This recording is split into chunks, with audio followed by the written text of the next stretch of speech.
From that day, we shared cafe lattes. Ooh, cafe lattes. Hello everyone and welcome to the episode 2 of Having a Lovely Chat. This week's guest is the one and only Mr. Billy Mc Guinness from Aslan. Give him a bullet bus. Yeah. Cheers. Thanks, Dahi. We've a little bit of an audience today. Thank you. How you getting on? Very good, yeah. Busy week this week. The single came out last Friday, which is an original song. The first one we've released since Christy's passing 2 years ago. So, it's been fairly tough the past 2 years. We did our first gig with Lee the 20th of March in Cypress Avenue in Cork. So we're coming on to a year. Okay. And in that past year, it's great to finally get some new material out, because first of all, it was a really, really difficult decision to keep going when you lose your lead singer after 40 years. That was a tough. Myself, Joe and Alan had to really think about, do we really want to continue with this with Aslan and keep it going? But Dahi, I've been doing this for 42 years and I don't know anything else. So that's what kind of swayed it for me. You know, I said, look, if we still think we can do it at the same level, well then let's give it a go. So we went up about a year after Christy passed. No, about 9 months after he passed. And we got the guitars out and we just started playing. We didn't advertise for the singer. We'd no intention of looking for the singer. But Lee Tompkins, who's the new singer, he knew Alan, the drummer's brother, and he approached Gary and he said, look, I hear the lads are up in the studio and they're playing and they've no singer. I know all the songs. I'm from Finglas. I can go up and sing the songs if you want. And we said, yeah. And up he came, and we locked the doors, and he hasn't escaped since. Wow. Yeah. That's It was like a gift from the heavens. That's what it was. That's what it was, Dahi. And do you know what? Like, the worst thing we could have done was trying to find a Christy lookalike and trying to replicate what Christy did, because Christy was a unique frontman, a one-off. You know, he was up there with like Phil Lynott and 100%. He's an icon. And Bono. Yeah. He had a very unique style. Sinead O'Connor, when you heard Christy singing, you knew immediately it was Christy, you know. But it was, when Lee came in, I like Lee's voice. It was a different dynamic. He's an amazing guitar player.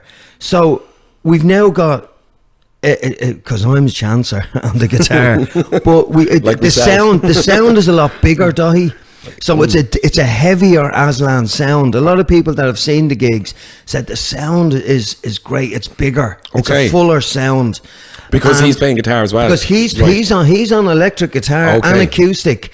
So it's a different dynamic. He's bringing his own dynamic to the band, and it's great. And it's really good. I'm loving it. How'd you find doing that with the songs you've already had written? We changed a lot of the arrangements. Okay. Oh yeah, we didn't want to go out and just do the same thing. Yeah. Which is why it took the guts of a year to get the set ready, and a lot of the arrangements are changed. There's more guitar solos in it, and it's just it's a different band, really. But it still retains. If you listen to the new single, it still retains that Aslan sound as such, but it's with a different singer. It's different in a good way. But no, that's just me. That's I was listening to it today. I was giving it a good belt. Jake sent it on to me. I think last week or something like that, and then I had it on the phone, and I was like, no, I'm going to wait to listen in the car, and I was singing along to it all day then.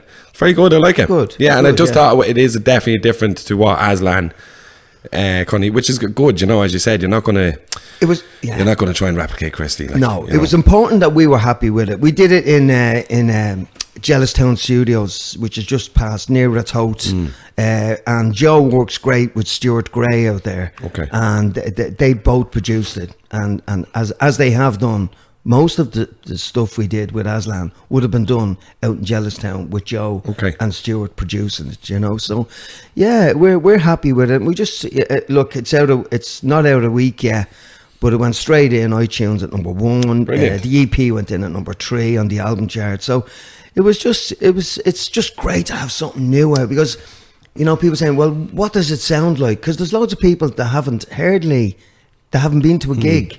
So now they can actually just go onto Spotify and they can hear exactly what he sounds like. You know, and make up their own mind. Yeah, for sure. But the Olympia on Sunday is going to be so... I'd say that gig is deadly. Emotional. It's going to be emotional. It's exciting.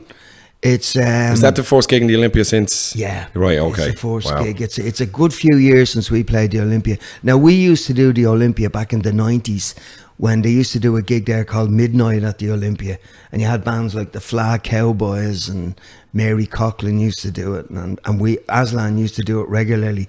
So we go back to the 90s. Very tame affair, I'd say, was it? It was nuts. Everyone was hammered coming into the gig. It was midnight, but it was great atmosphere, you know. But to get back there is like... There was 2 gigs that Aslan regularly did every year. The 27th of December in Vicar Street, and then there was the 16th of March in the Olympia. So we're getting back to the 16th of March. Now we need to get the Vicar Street gig back as well. The old Vicar Street gig was the first gig I ever went to, was Aslan. No way. I think I was only about like 8 or 9, and I worked up in Finglas in the Jewellers when I used to play football with Drogheda, and the manager of Drogheda used to own the Jewellers up there, so I used to go up on a Saturday and like stand around and get paid like £10 or £20 or something. But that album, Live at Vicar Street, was like one of the first albums I was listening and just thought was the best thing ever. And then I went to see his live. That Made in Dublin album, I'll tell you a funny story about that. Like, we were doing 5 consecutive nights in Vicar Street, and we said, look, we never get the chance to do 5 nights on the trot in a venue. Let's record it and let's video it and make a DVD and a live album. And everyone in the music industry said, you're wasting your money. Live albums don't sell. Right. The Oasis live only sold 5,000 copies or whatever. The sound is amazing on it. And they tried to put us off doing it. Yeah. And we stuck to our guns. And we brought Shinna Will in. Shinna Will do the likes of Dancing with the Stars, and but they were only starting, and they had never done a live concert. Shinna Will, so they were on board, and we brought in the mobile studio and we recorded. But the great thing about the 5 nights was they had 5 or 6 cameras, but each night they moved them around in a different position, so it looked like there was about 60 camoras. And we had to wear the same clothes. The continuity had to be perfect. Right, okay. That's everything. Those clothes smelled well. on the 5 nights, you know. But the album came out, and immediately it came out, it went triple platinum. And to this day, it's Aslan's biggest selling album of them all. And it's so the point I'm trying to make, Dahi, is if we had to listen to the music industry experts, we wouldn't have made that album. Yeah, that's mad, isn't it? And since then, like Christy Moore has done live in Vicar Street, the Corrs did live in Dublin. There's so many bands that have done it, but that was kind of the first one. Yeah. There's something about a live album though that I love. There's the energy in it or something. Yeah, well, look at Live and Dangerous by Tin Lizzy. That's a crack. That's the best live album I've heard. I really like them. We like Adams over there. Like, we've recorded as well, and we always find recording live, because we much prefer it, like, for some reason. It's just probably that you're in the room and you just get a bit more energy or something like that with the feeling. Well, it's like most bands, you're going to try and they're brilliant live, you need to hear them live, and then you go in and record an album, and the album just, sometimes it doesn't just hit the mark, you know, and you're missing that. The live, the energy, the audience, the raw kind of thing, isn't it? Like, we've always felt that. It's like, what are we going to do? But we've a couple of songs we did, and I wanted to ask you, how did you get into Aslan? What was the... Oh, Jesus, right. I went to see Aslan in a place called the Revenue Commissioners Club in Georgia Street. So Aslan was originally Christy. Aslan was originally... Aslan was originally Mila 18. Okay. And they were like Dexy's Midnight Runners. There was about 10 members in the band. Okay. They had a keyboard player, saxophone player, but they were part-time. And Christy and Joe worked in the Post and Telegraphs, which is Aircom now. And I think it was actually Joe that formed the band, believe it or not. Okay. Joe actually asked Christy to join. And they decided that because they were working full time, the music was suffering and they were losing the hunger for the music. So they decided to jack in their jobs. Now, these were pensionable jobs. Their families were going ballistic. Joe and Christy, especially during that time as well. There was, There was, you know, they were lucky to be working, but they said, look, we're going full time. Who's coming with us? So the 10 members that were in the band, one of them worked in Guinness. He says, I'm not giving up my job. The sax player, he said, no, I'm not giving up my job. So they were left with Alan, Joe, Christy. Tony Mc Guinness was on acoustic guitar. He went on bass. So there was 4 of them. And I saw them as a 4-piece in the Revenue Commissioners Club. And I walked in, and there was Christy in his bare feet, and he was doing all his hand movements and everything. And I was mesmerised. I went, this guy is brilliant. Oh, deadly. So I said, I found out where they rehearsed, which was in the garage up in Alan's house in Finglas. And I was working as a baker in Buttercrust in Finglas at the time. So they used to rehearse during the day. I'd finish work at 2 o'clock and I'd go down and I'd stand outside the garage and I'd have a few cakes with me, which I'd bring down from work. And where did you work? I worked in Buttercrust, in the bakery. Right. So I'd finish and I'd go down. I'd listen. Every so often then they'd open up the garage door and I'd be there. There's Billy with the cakes. Yeah, there you go, lads. There you go, da. So as it turns out, they were doing 1984. They formed in 1982. It was 1984. They were doing the Lark in the Park it was a 2FM gig in Raheny. And they needed 3 backing singers to fill out the sound. So I said, I can sing. So they said, right, okay. I was in. I got into the garage. Right. I made me debut with the other 2 backing singers on stage at the 2FM gig. And once I was in there, once I got it in with them, I just made myself. Deadly. I learned the acoustic guitar.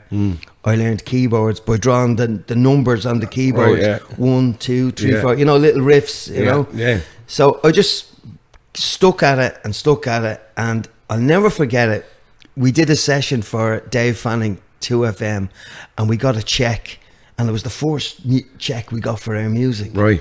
So we went up to the Boot Inn, which is the back of the airport, and everyone got pissed, hammered. So I asked them all, I says, can I join the band? And they all said, yeah. Lovely. So the next morning, instead of arriving at 2 o'clock or whatever, I jacked in my job in the bakery. I went down. I was there first thing in the morning. Christy, Joe and Alan and Tony were looking at me saying, what are you doing here? No. I says, well, you told me I could join the band last night. And I was in. Oh, that was it. Could they remember saying it? No, they couldn't. And they regretted it. Christy went, this fucking idiot is in our band. Jesus Christ. Oh, no. Yeah. Oh, damn you. And then you never look back. Yeah, and that was it. That was it. And that was it. I joined 1984 and that was it. I've been with them ever since, you know. And did you all kind of write the songs together and stuff like that? Yeah, it was very much so. It's gas. A lot of people assume that the lead singer in the band writes the songs. With Aslan, that was never the case. It was the case of someone would bring in an idea, and even on the late single, it was Lee that brought in the idea. And then the band converges into the sitting room or a bedroom, bring out the acoustic guitars and work on it. And then if it works on an acoustic guitar, it works. You know, and that still stands for any great song you should be able to play on acoustic. So that's the way it did. But we were blessed in.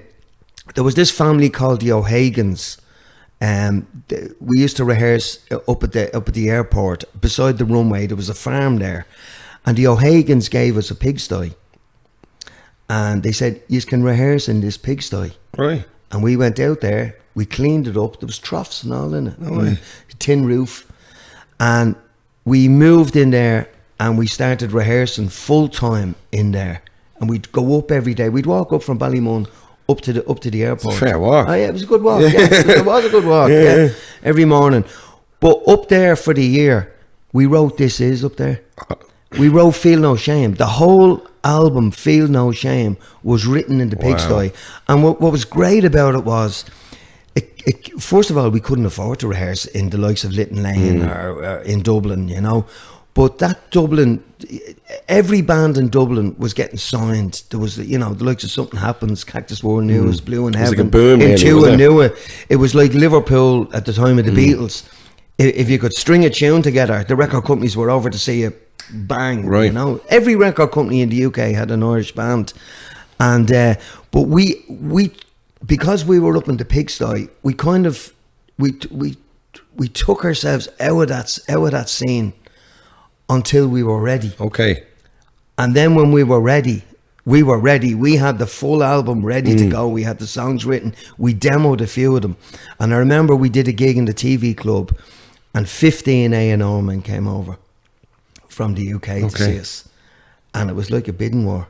Really? And we ended up signing with EMI. Deadly. Yeah. Wow. But we were ready, We were ready. That was clever, like to wait for the full album and stuff like that. Just to get yourselves, because there's nothing worse than getting signed too early. You've 2 songs and then you don't. And then you're dropped. Yeah. You're dropped. We had already songs that were ready for the second album. Brilliant. That we were working on, So we were ready. Got a great producer in, Mick Glossop, and the reason we got Mick Glossop in to produce Feel No Shame was he produced This Is the Sea by the Waterboys. Okay. Which had The Hold of the Moon on it. And we loved the sound of that album. We says, if we can get Mick Glossop, would be great. And we got Mick. Brilliant. The album came out straight in at number 1 in Ireland. Class. And then 6 months later we broke up. And that's the end. just you couldn't write it. You couldn't make it We're up. finally ready. We're finally ready, and after all the hard work and everything, we dropped the ball. We dropped the ball, and no one to blame but ourselves. That was it, Yeah. And when did you get back then? Well, we broke up. We went to America. You see, we went to America, and Jesus, we signed to Capitol Records in America. Love Me Lately was released, and that got into the lower, I think it was 98 or 97 in the Billboard chart in America, which was a major success. So Capitol Records were saying, right, okay, we're going to bring you back over for an arena tour where you'll be supporting Crowded House, and we're going to release This Is, and it's going to be mad. Of course, we came back from America ready to work. Christy came back. He was an addict. Right. So that was the like, it's been well documented. Christy wrote a book. It's all in his book. It's in his book and stuff. It's so everyone knows the history of that. And we broke up, and then it was 5 years to the day. There was a gig in Finglas called the Southbound Show, and they were going to lose their funding for this festival, and they asked us would we get back together, and we said, look, yeah, we'll do it, and then Christy said, yeah, he'll do it. So we went in to rehearsal to get the set together, which was the guts of Feel No Shame, and we had that in a couple of days, and we said, why don't we write a couple of other songs just for the crack? Yeah, just when you're back together. Just for the crack, just to do on the day. I swear to God, you couldn't make it up. We wrote 3 songs: Rain Man, Where's the Sun, and Crazy World. Oh, okay. And I remember I was driving bands around at that stage, and I was driving Something Happens, and Tom Dunn was in the front, and I said, Tom, I have a demo here. I says 3 new Aslan songs. He says, I'll put them on. I says, well, you hear Rain Man, Tom. It's right. It's brilliant. It's brilliant. So as he was getting out of the van, he says, Billy, Crazy World is the hit. Right. So we went and done the South Band show in Finglas, and we did the Crazy World at the gig, and Sony BMG were there, right? Joe Stewart and Freddie Middleton. They came backstage. Do you want a deal? And you know yourself, though, you never get 2 bites of the cherry. That was been dropped by EMI, and then to get re-signed with Sony BMG was like, oh my God, here we go again. Yeah, buzzing. And then Crazy World came out, and it was the best Irish song. Yeah, sure. It picked up so many. It's an anthem. It was, it was Jesus. Little did we know how big that song has become. Class. Really I was just thinking, is the pigsty still there, or is that Pigsty's gone? Is it? Yeah, it was knocked down. It was knocked down. That would be some. It was. You know what? It was great times up there. It was great. It was really, really good. We had a super Sir, and we'd cook our sandwiches there, toasted cheese and ham Love sandwiches it. on the floor, and just writing. And it was all about the music, and there was no distractions. You were up there. There was you couldn't go to the bar. You couldn't go anywhere.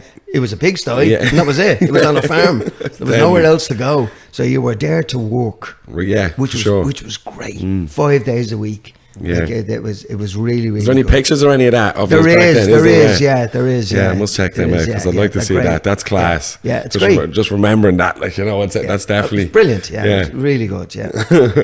and then Crazy World. Crazy World came out, and away we went again. We went in and we done the Good Boy Charlie Moonhead album. We did that down in the studio in Rope Walk in Ringsend, and then the A&R, the album was finished. Crazy World was a massive here. Good Boy Charlie Moonhead came out straight in at number 1 again. Everyone happy, great. The A&R man that signed us to Sony BMG, he left, and a new A&R man came in and listened to the album, and he went, "There's no hits on the album, lads." And we're going, "What?" And he's going, "I don't hear a hit on the album." We're going, "Crazy World. It's the most played song in Ireland at the moment. It's on every radio station. It's picking up awards left, right and centre." "Nah, I don't hear it. We're going to drop you." What? Yeah, they would, and we were going, please release Crazy World in the UK. Just release it. Just put it to radio and see what happens. They didn't. You didn't do it? They didn't do it. No way. No. So again, we found ourselves in that position because we had left a year to promote Good Boy Charlie Moonhead in the UK, and we said, look, so suddenly we were dropped again. We'd no gigs in Ireland. We'd none in England because the album wasn't coming out. So we said, fuck, what are we going to do? What are we going to do? So at that time, MTV Unplugged was happening. You know, Nirvana and all that. Class. And we said, do you know what we'll do? We'll scale everything down. We'll go Aslan Unplugged and we'll go out and play the pubs. Whoa. Best move we ever made. Really? We started in a high ace van, the 5 of us. Yeah. 2 acoustics, bass and drums. Nothing else. Lovely. Nothing else, right? And away we went in the highest. And I remember we used to do the Old Oak in Cork every Wednesday, and we do the what was the pub in Sallynoggin? The Noggin Inn, and we do all the pubs, right? But we built up. We'd go back. There'd be a bigger following. We'd go back. Then the pub started to get full. Still just doing all your original stuff. Just Aslan stuff, Brilliant, Aslan stuff, and. 1 or 2 covers like Angie, Wish You Were Here. Yeah. Yeah. That's where they came from. Okay. That's where the Angie Wish You Were Here came from. I love that version as well, yeah. So suddenly all the pubs and everyone wanted us again. So we says, hang on a minute, this is getting great. So we took it to Vicar Street. But instead of just taking it 2 acoustics, bass and drums, we brought in a string quartet. That's what led to Made in Dublin. Right. Made in Dublin. But we did, I tell people this and they don't believe it. We did the Point Depot around 1999 with 2 acoustics, bass and drums and nothing else, Aslan Unplugged, and sold it out. Wow. And sold it out. And people say, he didn't. Yeah. We say, we did. I think I'm half thinking there, just remember, maybe it was the Point I went to. The Point. Yeah, it was the Point. Yeah. Wow. But we did it. Now, we did it as a full band as well. Okay. We did. But we did it unplugged. Wow. Aslan Unplugged. When Made in Dublin came out and it was number 1, we did it. And then we did it again, the full electric, because we flipped back into electric mode then. But we seem to have always been lucky, as in any move we've made, and that's why I'm hoping that the look still stays with us with Lee and that, you know. And like there is a new album coming out, a new Aslan album. The plan is we released our first single, we're going to release another 2 singles, and then we'll just keep going and release the album. Yeah. You know, so you guys have it all done? No, we're working on it. Okay. We're working on it at the moment, yeah. And do you have more singles already, or just the one? We're working on the 2nd single now at the moment. That's ready to go. Deadly. So, yeah. Look, but we've always made the right move, and so for some reason it's always worked out. So I'm hoping I like that. I'm hoping that it works out this time. I'm sure as well, it will. you Like know? I love that. I always go with that. I firmly It'll always believe, work out. if you put the effort in, you put the work in, I think, you know, it works out 9 times out of 10, you know. Yeah. And are you looking forward to Sunday? I can't wait. Yeah. I can't wait. Gee, like, how's Lee feeling about it? it's his first time doing the Olympia, so he's dying to do it. It's one of his bucket lists. He always wanted to kind of do 100%. it. You know, he says, the last band, he was telling us, because we were on the 6:00 show there yesterday. I've seen that, I think, online. Yeah. Marty Pella was on it. It was Okay. great. It was great. I had a great crack with him. yeah. He was brilliant. Right. Absolutely great stories. But so we were, where am I to lose? Oh yes, Lee was telling me that the band he was in before he joined Aslan, he left the band and then they went on to play the Olympia, and he was kicking himself. He says, I shouldn't have left him. I left him too early. You know, so. But it's one of those iconic venues. It's like Vicar Street. It's like, you know, you've got the Olympia, the Academy, they're the Ambassador. They're just lovely venues to play. Yeah, 100%. You know, I'd say nice, you know. And as you said, it'll be probably quite emotional in a way, but... Well, I mean, for 40 years, I've been looking to the left of me, and Christy's been there. And I'm going to look now to the left of me in the Olympia, and Lee's going to be there. But look, it's not like in the past when Christy was alive and everyone wanted to get Aslan back again. Christy's dead. Yeah. So there's no way that Christy can come back to the band, you know. And But by playing the music still, you're still keeping, you know... yeah, exactly. That's the thing to me. It's the songs, like they still... The buzz that we get out playing them live, and the gigs we've done so far, because we started in Whelan's last year, and then we moved up to the Academy, and now we're moving up to the Olympia. So it's been a slow process. Nice progression. But yeah, we had to do that. You couldn't just jump straight in and do the Olympia, you know. We had to start in Whelan's, and we knew that, you know. I suppose you kind of had to get comfortable away again, and We had to learn what way to play with it. Yeah, Do you know what I mean? What, you know, with Christy, I knew before he even moved, I knew which way he was going to move. Right. I knew exactly what he was going to do, you know, without even thinking about it. But so that's why when we this time last year when we went out, we did the likes of Cypress Avenue in Cork. We did Dolan's in Limerick. We did Monroe's in Galway. They're all small, intimate venues, but that was purposely done for us to find our feet. Yeah, nice. For us to find our feet. But look, Lee's well capable now. He's like doing Coldplay in September. If you can play to 82,000 people, you can play to the, for sure. Yeah, Jesus. you know, and that was a lovely little invite to get. You know, it came completely out of the blue. Nobody was expecting it. When Denise, our manager, said Coldplay want to know, will you just get up with them? And we went, having a laugh, taking the piss. Wow. And he went, no. Just out of the blue. Straight out of the blue. Yeah, it was great, because what we did was we went over to Australia in September, and I remember we had to we knew we were doing Crow Park, but we had to adjust the flights to come back a day earlier to make the Sunday gig. And so we were in Australia, and we're all going, isn't it great being in Australia? But we were all dying to get back. We were dying to get back to do the Coldplay thing. And I have to say, they looked after us. Chris Martin came down. There was we did doing the sound check, and he said, listen, don't do an Aslan song at the sound check. It has to be a complete surprise. We don't want anyone in the stadium to hear it. He said, yeah. So we did a cover, and he said, and unfortunately, you just can't be walking around during the gig. We need you to stay in the dressing room. He says, no problem. Yeah, no worries. You know, no problem. Yeah. You know, no 8,000 people would say that was some buzz. And it went down so well, they asked us to do the Monday then as well. That's right, yeah. So we did the Sunday and the Monday, which was lovely. But I remember Lee said to Chris Martin, he says, Chris, the chords are D, E minor, G. And Chris Martin looked at it and went, ding-a-ling, ding-a-ling, ding-a-ling. I know the song. He knew the little riff. And Yeah, deadly. No, that is class. Yeah, but what was funny was, I was looking at...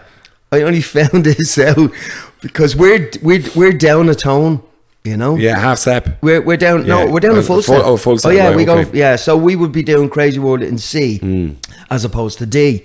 So what happened was we were in there rehearsing. Oh, did they all? No. Right. But the guitarist, Okay. Will, is his name Will? I think his name is Will. He didn't make the rehearsal, right? Okay. So the bass player and Chris and the drummer were there, but they didn't. But nobody told him that we. So on Sunday, the first chord he hits, he's in D, and we're all in C, and he's going, and you could just see. But he says it in an interview. There was an interview about the gig. Yeah. And he says, and I'm looking at Aslan, and they're all playing the D shape. He says, but it's just sounding shite. So he stopped playing. Just bow out of it. But he had it right for the second gig. Right. But I was just going, isn't it gas at that level? Yeah. Do you know what I mean? Yeah. Just because he was late flying in or whatever. Yeah, you know? still got them. Yeah, God. Yeah. So we just didn't play it all then. I'd say the roadie got a slap on the hand big time. Yeah, for sure. Yeah, I'd say so. No one told him, like. No one told. Yeah. Oh. I can imagine just the pure Can you imagine? Oh, God. Well, look, it was lovely. It was great. And do you know what? Everyone was singing the song. And as I said, even Coldplay were blown away. Yeah, they were class. they were blown away, and it's great to have it in your CV. You know, it was great for Lee. It was lovely. It was really nice. It was a lovely day. You know? Yeah, absolutely. And to have that amount of people singing back the songs, it was great. 160,000 people on 2 nights. Yeah, that's the dream. Can't wait for the IMRO check to come in. When's that coming? When is that? When are we It's the one in the summer, isn't it? Yeah. Come on. Yeah, no, deadly. So, yeah, and you've got... and Drogheda. Any gigs coming up in Drogheda? Yes, we are doing the amazing Crescent Concert Hall. Whoop. We were actually in there 2 days ago, and we were shooting the video for Hear Your Call. Deadly, right? And that's been worked on at the moment. That should be out next week. But a big shout out to George and Sean and Jake and Jason, and they looked after us big time. So we are in the Crescent Concert Hall. It's not till November. November the 22nd. Yeah, November the 22nd. That's Jake, everybody. That's Jake. Yeah. So put that in your diary. It's great. We did it once before with Lee, and we really enjoyed it. It's a lovely venue. They've increased the capacity. They've increased the stage size now. I mean, the stage in Vicar Street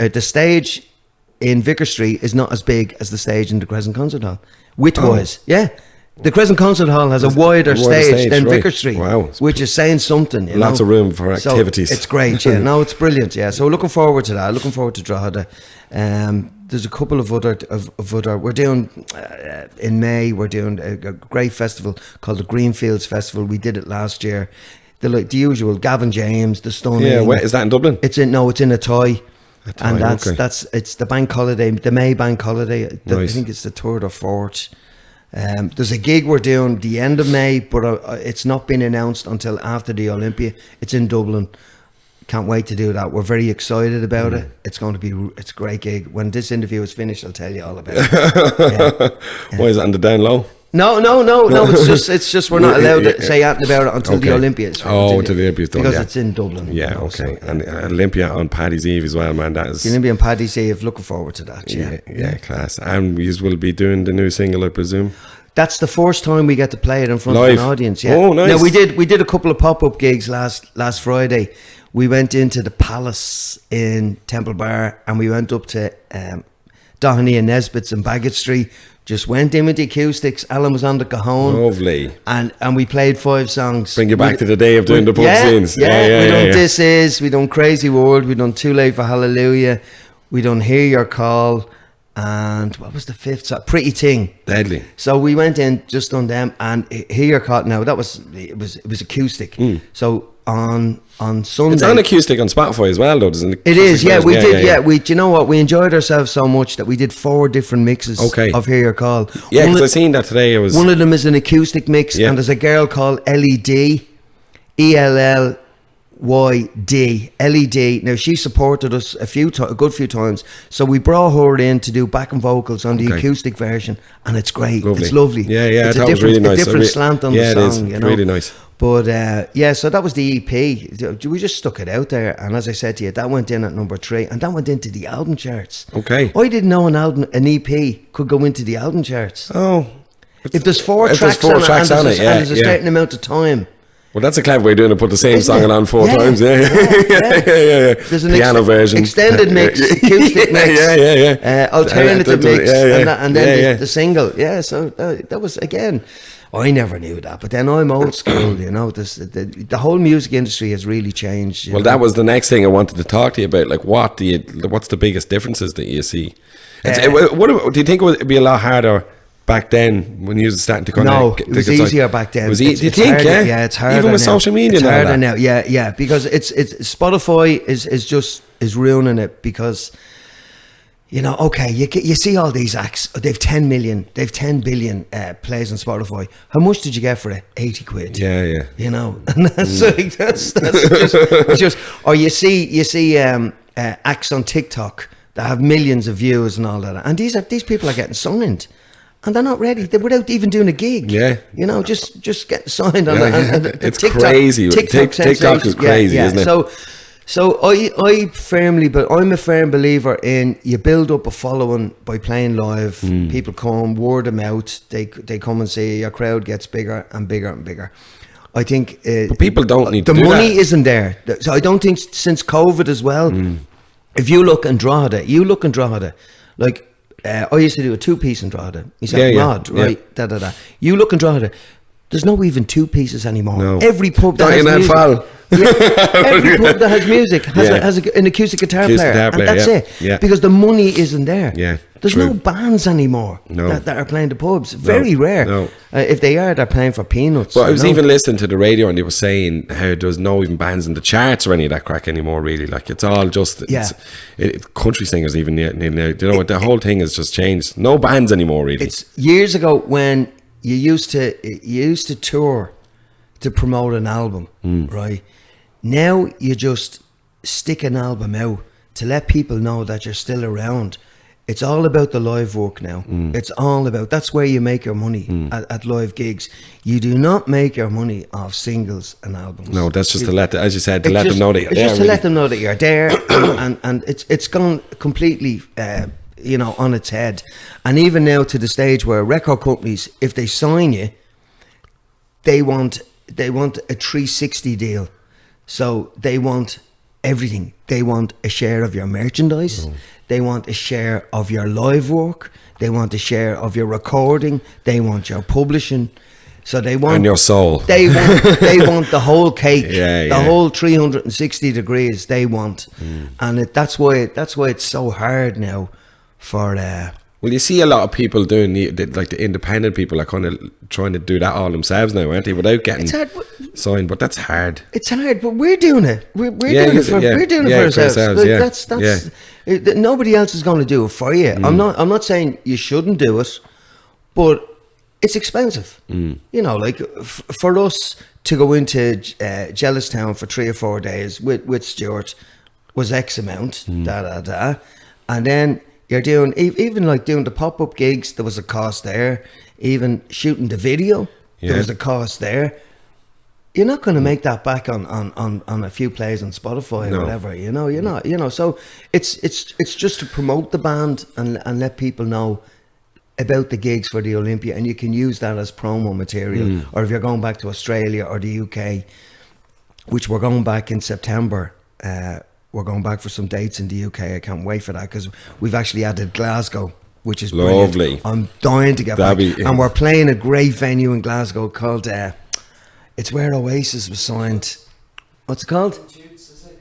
Yeah, King Tut's. King Tut's. King Tut's in Glasgow. Right. It's the famous story where Oasis travelled up from wherever, Manchester, wherever, London, wherever they were, and they travelled all the way up to King Tut's to support this band. And Alan McGee from Creation Records was there, and Oasis went on and played for 20 minutes, and Alan McGee went up to them and said, "Do you want a record deal?" No way, Straight after the gig, yeah. And that's true story. True. So that venue is famous for that. But we've played it before, and it's great to get back to Glasgow, because Glasgow is just, they love their music in Glasgow, you know. So in September we're doing London, Birmingham, Liverpool, and Glasgow. And all the dates that we're doing throughout the year will be up on social media, which is the best way of finding out. You know? For sure. Yeah. And are they all up now? Have you a few more? Yeah, we've a few. And you're heading back to Australia. We're definitely going to go back there. Yeah, that was great. Yeah, because how are they?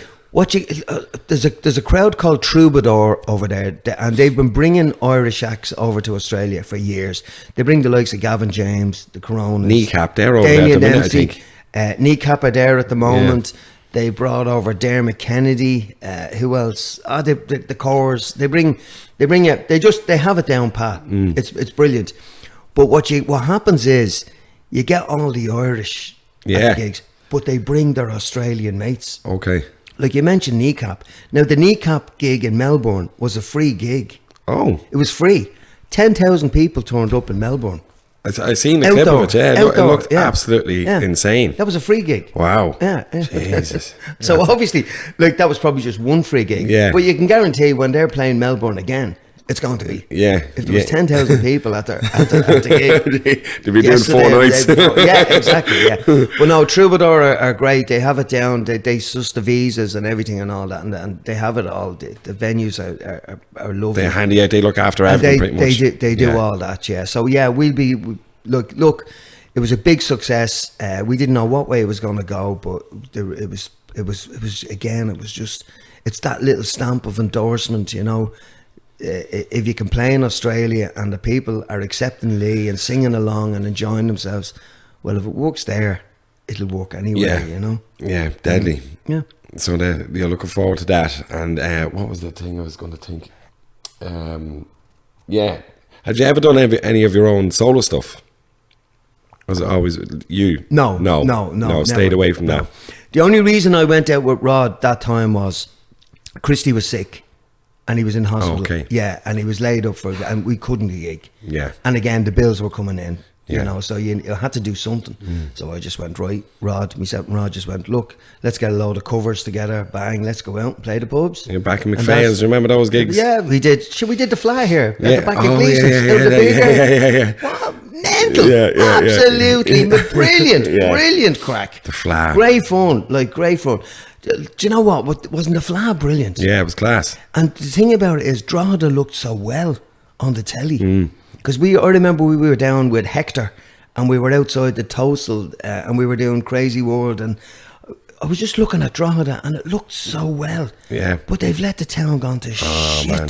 Even walking over there West in Street. Street, it's like, what are they doing? I don't know. They should be so proud to have those old buildings. Absolutely. They're letting them just crumble and fall down. There's literally one crumbling. And fall down. I don't understand it. I really don't. I just think it needs to get its own kind of council back, you know what I mean? Or something. Yeah. It needs, first of all, it needs to get city status anyway, because the population is big enough, you know.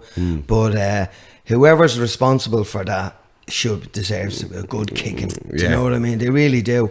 Like, the buildings are falling down. All falling down. There's no retention, or there's no work going into them to keep them alive. You know. I don't know what. And that shouldn't be let happen. It really shouldn't. You know. All around it always seems just the whole thing Dundalk and Drogheda. So the thing, all the money's going into Dundalk. Don't mention the war. But at least the Drogheda team are better than Dundalk anyway. We're number 2 in the league at the moment. Go on, the Drogs, go on. We beat Shelbourne. Joe was going mad because Joe was a Shelbourne fan. So I went in. Did you follow it? I went in. Oh, well, I followed Drogheda. I followed Drogheda. I live in Bettystown, but you know, but Drogheda would be the local team. You know? Absolutely. So, they're doing very well. They're doing great. One of my friends is actually doing a podcast. We had a Drogs podcast, and he's doing it all about the Drogheda United games. Shout out to that, Niall Gregory. So you should check that out. He talks about the games. Then very good. Winning the cup last season, that was great. Yeah, did you go up to the game? And I didn't know. That was class. And they're the Grand Marshals in the parade now. The Drogheda team. Oh, Killian Brennan is. Are you in the parade? No. They don't allow clowns in. Sing Crazy World. There's has to be a few nights Billy I've seen that crazy. It has. Many's the night I've jumped up a Jew. I know, for sure. Do you ever do you enjoy doing that crack? I love it. I love it. I think it's you know, it's gas. I was talking to on the 6 o'clock show. We were talking about Marty Pello about Love Is All Around. It was number 1 for 15 weeks, and he said, I said, Marty, you must get a pain in your hole. People coming up. He says, do you know what, Billy? He says, people come up to me and say, I got married to that song. My child was born to that song. He says, da da da. Was it Love Is in the Air? No. I feel it in my yeah. I feel it in my toes. Yeah. They didn't write that, by the way. Oh. It was a band called the Trogs that wrote that. Right. So whoever wrote the song got all the royalties. well, didn't get any royalties, but it was number 1 for 50 weeks. But anyway, he said, no, he says, I never get tired of it. And your woman Katia on the 6 o'clock show, she said, it must be the same for you, Billy. Every time you go out, people say, will you get up and do Crazy World? I says, absolutely. I says, and isn't that great? Because there's so many bands out there that don't have one of them songs. Yeah, for sure. And we're lucky we have 2. Yeah. I think This Is a much better song. I love This Is. Yeah. Well, I was going to ask you, what's your favourite, Aslan? This Is a much better song. It's lyrically, melodically, like Crazy World is 3 chords. Well, 4 if you include the 7th, the E minor 7th. But This Is a complicated song to do. And I'll never forget when Christy was sick on the night for Christy, and we were in the Olympia, and we had all the artists, we had Horslips, they all had to do an Aslan song. Oh. Yeah. Oh, yeah, sorry. So we had Horslips, we had Mary Black, we had The Stunning, we had, who else was there? My God, there was loads. Anyway, the vibe was there. Gavin James was Danny from the Coronas. They all came in, they had to sing an Aslan song. And then midway through the gig, it went live to studio in New York. And there's U2 doing This Is. Whoa. If you're listeners, anyone that's listening to the podcast, when you're finished listening to it, check out, just type in U2 Aslan on YouTube. This is U2 Aslan. They done an amazing job. Deadly. I haven't seen that myself. I'm they going to check that out. They done an amazing job. They done a real job. Did you know they were going to do that? It was a surprise. To everybody? It was a surprise to everyone. Wow. Yeah. It just came up on the big screen.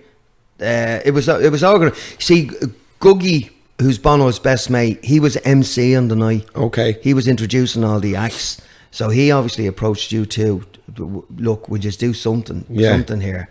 And it was just because it's not a song that you just pick up the guitar and play. Right. They obviously put a lot of work into it, but they made it their own. They put the U2 twist on it, and it's class. It was really, really good, really, really good. Yeah. And for U2 to do it, I think This Is the best Aslan song. Yeah, I love that song as well. Written, that's in the live album as well, where he gets the crowd going. That's great. Even when you're listening to that and you've never watched it, you can nearly visualize it, and it just sits like an iconic thing. It's great. There's nothing like when you're doing a gig and you break it down, and there's nothing like the audience singing your song back to you. 100%. That's the ultimate. That's what you kind of do it in a way, isn't it? Yeah. You kind of aspire to that, because it's, and it doesn't matter how big the gig is. It doesn't matter if there's 20 people at the gig or 20,000 people at the gig.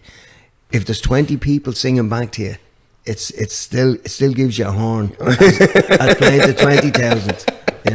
Really does, for sure. It's not about, that's one thing. People say, it must be great to do the Coldplay and supporting David Bowie and Slaying and all them gigs. Some of the best gigs we've done have been pub gigs, Right. We really have. I was going to say, what was your favourite? Any of your gigs stand out at the top of your head? What your favourite kind of one was, though?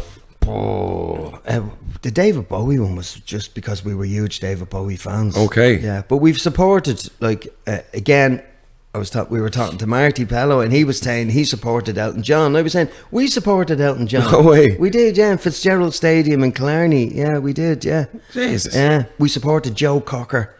Do you know Joe Cocker? I do. Monty loves that one, doesn't he? Help from our friends. We class. supported him in Brighton. We supported Bryan Adams in the RDS. Really? Oh, what a gig. Wow. That was brilliant. Because he was late arriving. Bryan Adams, we were supposed to go on at, let's say he was supposed to go on at 8:30 and we were supposed to go on at 7. He was late coming in. So we went on at his time. We went on at 8:30 and So everyone was in it. Yeah, exactly. You know the way you have your support act, it's only normally half full. Right, yeah. So when Brian Adams, when we went on, that Happy place, day, you go, yeah, nice one. and it was great. Yeah. But we've had some great gigs. Alabama Tree in Vicar Street, that was just, they're very good. Ball blown.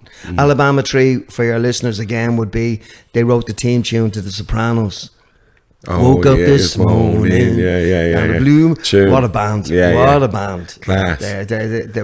Look, as I said, you know, the past 40 years, we've had some great memories. And now it's time for new ones. For some new memories. Yeah. And we've already, in the past year, like the likes of Coldplay, the likes of getting back to Australia, releasing our first single, playing the Olympia.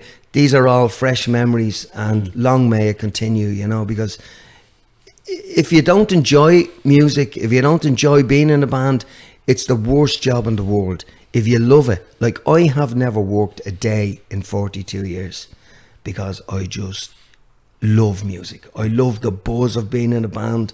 I love the atmosphere. I love the camaraderie.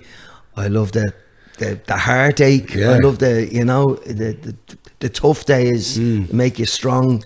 And then the gigs give you that energy as well, doesn't it? And the gigs, yeah. And again, it's as I said to you, it's not about playing to thousands of people. I remember we did this gig, Kennedy's in Pucan, and we travelled all the way down to, it was in Tipperary, and the owner came in and he says, lads, I don't want you to play tonight. And we went, what? He went, there's only 13 people in the place. He wasn't Japanese, by the way. Sorry about the accent, right? So he says, there's only 13 in the place. If yous go on, you'll use too much electricity. You're joking. And we're all looking at each other going... That's a classic Tipperary there. And we're all set up and all. And we says, well, look. Hang on a minute. There's 13 people that are making their way here to hear Aslan. Can we cut a deal? Can we just do 45 minutes? Yeah. So we agreed. We went on and done 45 minutes. Much electricity did you use? And that was, but that's, you know. But they're the stories, and you know, it's we just love playing. You know, you want to play. If there's, the point I'm trying to make is, it didn't matter whether the venue was full or whether it was empty. It's to us. If there's 2 people at the gig and you impress them 2 people, they'll be back with their mates, and they'll be back, and you'll have 4. And then you'll have 8, and that's exactly it, you know. Would that be the bit of what would you give like younger musicians now trying to make it? Would you have any advice for them? Don't get disheartened. Number 1, write your own material, right? Because the worst thing you can do is and sing in your own accent as well. It's vital you do that. I remember we were going to singing lessons. The Bel Canto School of Music in Parnell Street, a guy called Frank Merriman, and myself and Christy went in. Sinead O'Connor used to go to him. There was a few, but he went in and he went, "Yous are singing in this mid-American accent, lads." He says, "Christy, you're singing like Mick Jagger." He says, "There's already a Mick Jagger out there. There's not a Christy Dignam." Okay. So he kind of stressed that, and if you look at the likes of Damien Dempsey, singing in his own accent, you know, that's why it's vital, because there's not another Dave. There's only one Damien Dempsey, and that's it. There's only one Billy Mc Guinness. There's only one Dai, you know. So sing in your own accent, write your own songs, and get out and gig, even if it's you know, do as many supports as you can, because one gig is like 10 rehearsals. You learn more when you're in front of a mic and in front of an audience. You learn more than you will in the rehearsal room. It's a different ballgame.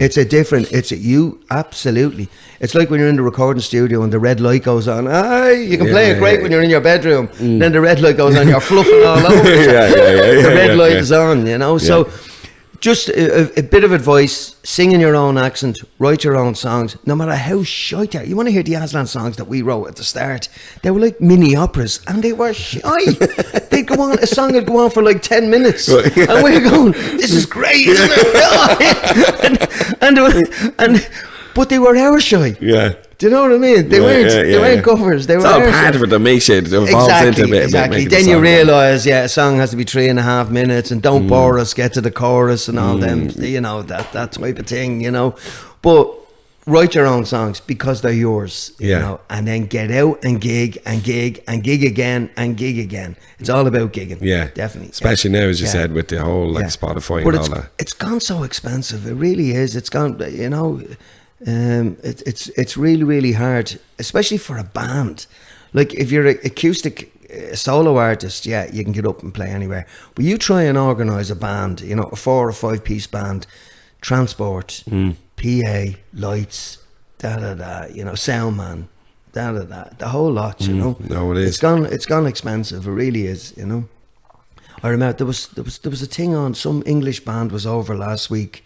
They were playing the Button Factory, and they broke down the costs of coming over from the UK to do the gig here, and they lost $2,000. Whoa, Jesus, that's and they were hard. just saying, well, we can't come back again because we can't keep losing $2,000 at Yeah. every gig. Yeah. You know, You can't do and, that. And And they're funding it themselves probably as well, And they are broke it down, like, you know, merch, hotel, ferry, how many people were at the gig, and and it's just you know, financially it's really tough out there. Yeah, no, it is. It's Yeah, tough, definitely. you know. Especially- Mary Coughlin was on. She was explaining the exact same thing as well, and she would go out with like herself and a piano player, you know, without a band. She's doing quite a few gigs And now, she though, was, isn't she? but she Yeah. was saying it's so costly, it's so expensive. Yeah. You know, I wonder, see, is that probably why a lot of musicians are out doing the likes of the TikTok and all that crap, because they're building up nearly a follower without having to go. without having to go. Do you know what I mean? Yeah, You can yeah, nearly yeah. do it from your bedroom, and then you're getting bloody millions. yeah. It's a funny one. We like that band. There's a band called Amble. Did you ever hear them? Of course I did. Now, they're class. great. Yeah. I Now love them, like. there is. Speaking of, you just said the show in my head. Mumford Sons are back. Oh. So you know that. Now they're the original. Mumford Sons are the original that brought that folk music. Yeah. With the banjos and the thing, they resurrected all that. Amble are class. Yeah, I'd really they're like them. class. Now there is, without mentioning any other bands of that are in that genre, some of them are fucking awful. Paddy Wackery. Amble have a touch of class. Yeah, they do. Yeah. But there is others that are jumping on that bandwagon, and it's Paddy Wackery. That's all I'll say. Yous know who yous are, lads. Yous know who yous are. Oh, I love it. Yeah. Paddy Wackery, Yeah, Paddy Wackery. But no, I went to see that band album. They're very good. Yeah, They're very good. Amble. Yeah, they are good. Absolutely. But, all the dates are sold out. Yeah, they've just the whole lot. they've Yeah. signed to an American label. Fine. But they were definitely ones that made that from that TikTok. They put one song out and then just exploded. It was crazy. That's the power of it now, though. That's absolutely. You know, yeah. but if you can do that and then get the gigs from it, I suppose it's a good thing, you know, because they're flat out, and deservedly so, because you know they've got really, some really really good, nice songs. they're Yeah, really good. But it's interesting now. Mumford and Sons are back. Yeah. you know, which is great. Did you wonder, is it because they see the resurgence that they started? They're doing Malahide Castle. Yeah, I'd actually I Mumford didn't and know they were Sons, back. I'm Yeah, gonna try and go to they're that doing gig. Malahide Castle during the summer. Yeah, so that'd be great. Yeah, Really good. you any know. tickets? No. I wish. Actually, one of the last gigs we did was with Jerry Cinnamon down in Malahide Castle. Oh, yeah. I'd say that was good crack, was it? That was about 3 years ago, was it? It'd be one of the last gigs we With did. Christy. With Christy. Yeah, wow, it was yeah, great. yeah. It was really good. Yeah. Jerry Cinnamon was cool. He was great. Good crowd at that for 20,000. Yeah. And it was a sunny day and it was lovely. Everyone was lovely. bad. It was lovely. It was great. Yeah. Really nice. Yeah, but I think we're happy enough with that. Billy, thanks very much for coming in. Not at all. Thanks On for Sunday, Aslan are back Sunday in the Olympia. Yeah, and it's going to be interesting. And then in Drogheda, And then Drogheda, November, November the 22nd. November 22nd. Crescent Concert Hall. I don't know when the tickets are going on sale. Again, Jake, when they going on sale?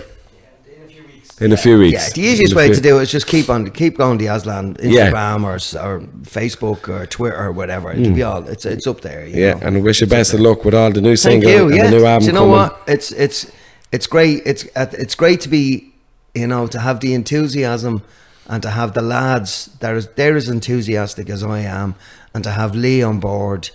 He's half our age, so he's bringing all the energy. Yeah, which is great, you know? Feed the energy off him. But no, it's like as I said to you, the alternative was knock it on the head. Those songs would never have been heard in a live situation again. And it's a shame because they're great songs. Yeah, absolutely. And there's new songs coming down as well. There's new Aslan stuff, you know, and you know, long may it continue. And for us, if you at least come and see us and see make up your own mind. Then you know,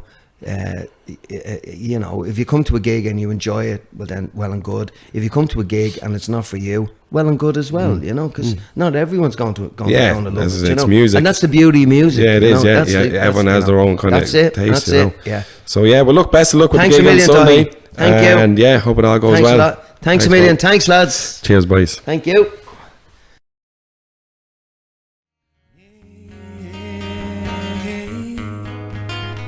From that day, we share cafe lattes. Ooh, cafe.